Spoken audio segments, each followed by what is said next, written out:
इस सदन में उपस्थित उत्तराखंड के राज्यपाल लेफ्टिनेंट जनरल गुरमीत सिंह जी, विधानसभा के अध्यक्ष श्रीमती ऋतु खंडेरी भूषण जी, मुख्यमंत्री श्री पुष्कर सिंह धामी जी, विपक्ष के नेता श्री यशपाल आर्य जी, माननीय सदस्यगण, गणमान्य अतिथियों, देवियों और स्वजन, सभी को मेरा नमस्कार।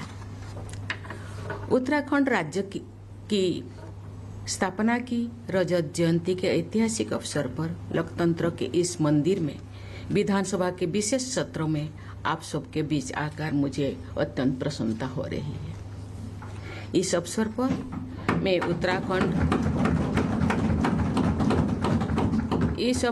मैं उत्तराखंड विधानसभा के पूर्व और वर्तमान सदस्यों तथा राज्य के सभी निवासियों को बहुत बहुत बधाई देती हूँ। श्रद्धेय अटल बिहारी वाजपेयी जी के प्रधानमंत्री के कार्यकाल के दौरान यहाँ के जनमानसीय आकांक्षा और अनुरूप बेहतर प्रशासन और संतुलित विकास की दृष्टि से वर्ष 2000 के नवंबर महीने में इस राज्य की स्थापना की थी। ये बहुत प्रसन्नता की बात है कि विगत 25 वर्षों की यात्रा के दौरान उत्तराखंड के लोगों ने विकास के प्रभावशाली लक्ष्य हासिल किए। पर्यावरण, ऊर्जा, पर्यटन, स्वास्थ्य सेवा और शिक्षा के क्षेत्र में राज्य ने सराहनीय प्रगति की। डिजिटल और फिजिकल कनेक्टिविटी तथा इंफ्रास्ट्रक्चर डेवलपमेंट के क्षेत्रों में भी विकास हुआ है। विकास के समग्र प्रयास के बल पर राज्य ने ह्यूमन डेवलपमेंट इंडिसेज के कई मानकों पर सुधार हुआ है। मुझे ये जानकर प्रसन्नता हुई है कि राज्यों में साक्षरता बढ़ी है, महिलाओं की शिक्षा में विस्तार हुआ है, मातृ एवं शिशु मृत्यु दर भी कमी आई है तथा स्वास्थ्य सेवाओं को सुलभ बनाने में प्रयास किए जा रहा है। महिला सशक्तिकरण की दिशा में किए जा रहे प्रयासों की मैं विशेष सराहना करती हूँ। महिला सशक्तिकरण के प्रयासों से सुशीला बोलूनी, विछेंद्र पाल, गौरा देवी, राधा भट्ट और वंदना कटारिया जैसे असाधारण महिलाएं की गौरवशाली परंपरा आगे बढ़ेगी। श्रीमती ऋतु खंडेरी भूषण की राज्य की पहली महिला विधानसभा अध्यक्ष नियुक्ति करके उत्तराखंड विधानसभा ने अपना गौरव बढ़ाया है। मैं चाहूंगी कि सभी हितधारकों के सक्रिय प्रयास से उत्तराखंड विधानसभा में महिलाओं की संख्या में बढ़ोतरी होगी। माननीय सदस्यगण, उत्तराखंड की इस देवभूमि से आध्यात्म और शौर्य की परंपराएं प्रवाहित होती रही है। भारत का ये पवित्र भूखंड अनेक ऋषि मुनियों की तपस्या स्थली रही है। कुमान रेजिमेंट तथा गढ़वाल रेजिमेंट के नाम से ही यहाँ की शौर्य परंपरा का परिचय मिलता है। यहाँ के युवाओं में भारतीयों सेवा करके मातृभूमि की रक्षा करने के प्रति उत्साह दिखाई देती है। उत्तराखंड की ये शौर्य परंपरा सभी देशवासियों के लिए गर्व की बात है। भारत की लोकतांत्रिक परंपरा को शक्ति प्रदान करने में उत्तराखंड के अनेक जनसेवकों ने महत्वपूर्ण योगदान दिया है। मैं जो अभी हम लोगों के साथ है उनको मैं नमस्कार करती हूँ, साधुवाद देती हूँ, और जो हमारे साथ नहीं है उनको मैं नमन करती हूँ, उनके स्मृति। हमारे संविधान निर्माताओं ने नागरिकों के लिए एक समान सिविल संहिता के निर्माण हेतु संविधान के अनुच्छेद 44 के तहत प्रावधान किया है। संविधान निर्माताओं के नीति निर्देश के अनुरूप समाज नागरिक संहिता समान नागरिक संहिता विधेयक लागू करने से जुड़े उत्तराखंड विधानसभा के सदस्यों की मैं सराहना करती हूँ। मुझे बताया गया है कि उत्तराखंड विधानसभा में 550 से अधिक, जो अध्यक्ष महोदय भी उल्लेख कर रही थी कि अधिक विधेयक पारित किया गया है। उन विधेयकों में उत्तराखंड लोकायुक्त विधेयक, उत्तराखंड जमींदारी विनाश एवं भूमि व्यवस्था विधेयक तथा नकल विरोधी विधेयक शामिल है। पारदर्शिता, नैतिकता और सामाजिक न्याय से प्रेरित ऐसे विधेयकों को पारित करने के लिए मैं अतीत और वर्तमान के सभी विधायकों की सराहना करती हूँ। माननीय सदस्यगण, विधानसभाएं हमारी संसदीय प्रणाली का प्रमुख स्तंभ है। बाबा साहेब आम्बेडकर ने कहा था कि संविधान निर्माताओं ने संसदीय प्रणाली को अपनाकर निरंतर उत्तरदायित्व को अधिक महत्व दिया है। जनता के प्रति निरंतर उत्तरदायी बने रहना संसदीय प्रणाली की शक्ति में भी और चुनौती भी है।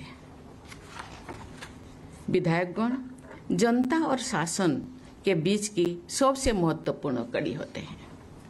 जमीनी स्तर पर क्षेत्र की जनता से जुड़कर उनकी सेवा करने का अवसर मिलना बड़ी सौभाग्य की बात होता है। मुझे बताया गया है कि उत्तराखंड के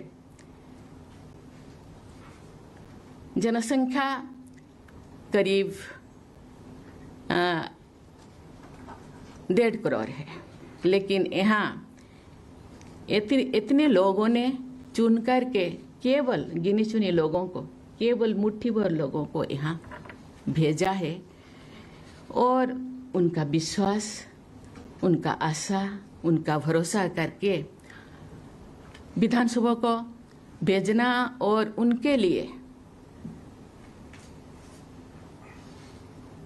सुशासन बनाने के लिए जो उनका आशा और भरोसा, ये बहुत ही सौभाग्य की बात है कि इतने लोगों को मौका मिला है उनके अच्छाई, उनके सुशासन को के विधायक बनाना, विधान बनाना और राज्य को आगे बढ़ाने के लिए। ये बहुत बड़ी बात है, बहुत सौभाग्य की बात है।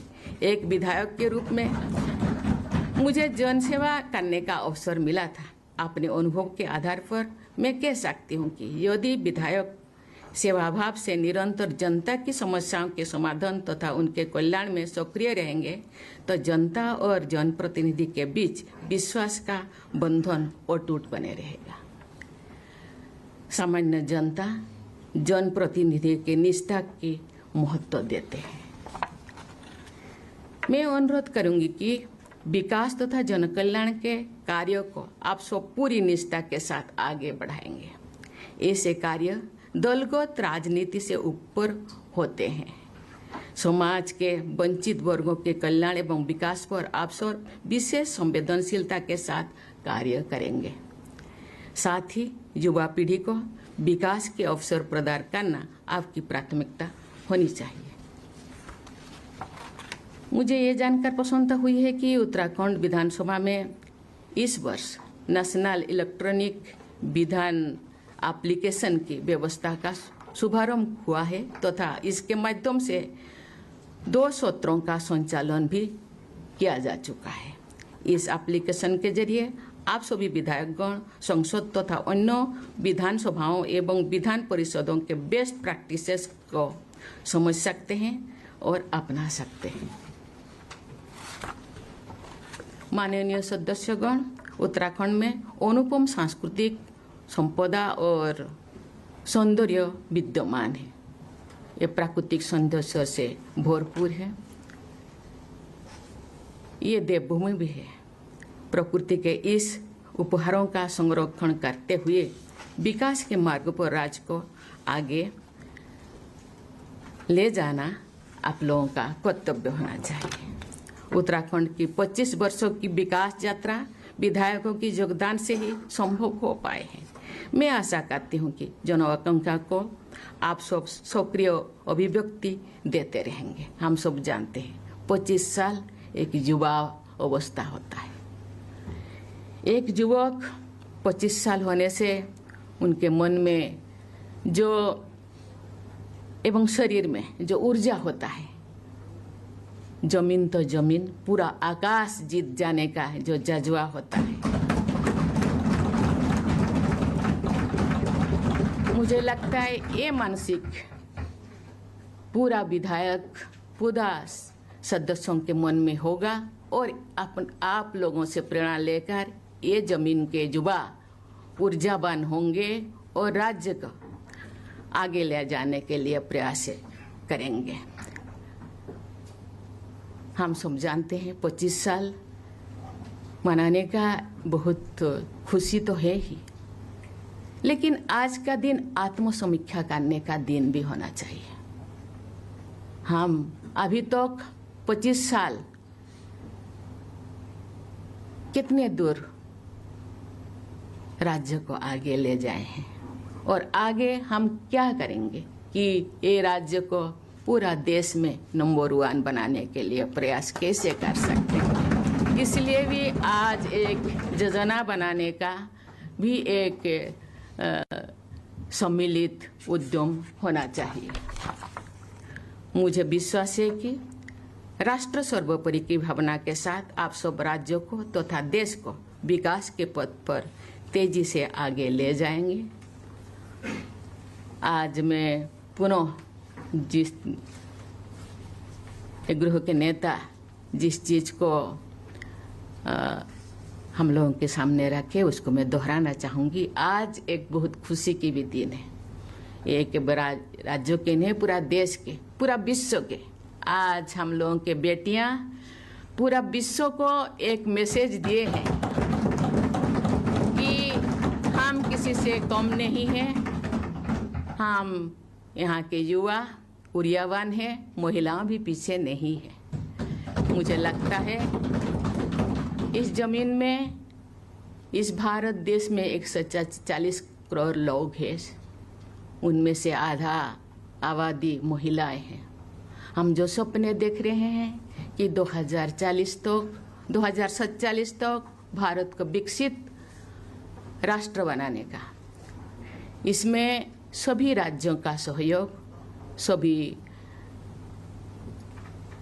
संगठनों का सहयोग, सभी लोगों का सहयोग जरूर ये राज्यों को, ये देश को एक विकसित भारत बनाने का ये सहयोग करेगा। उस जो सपनों साकार करने में सबका योगदान होगा।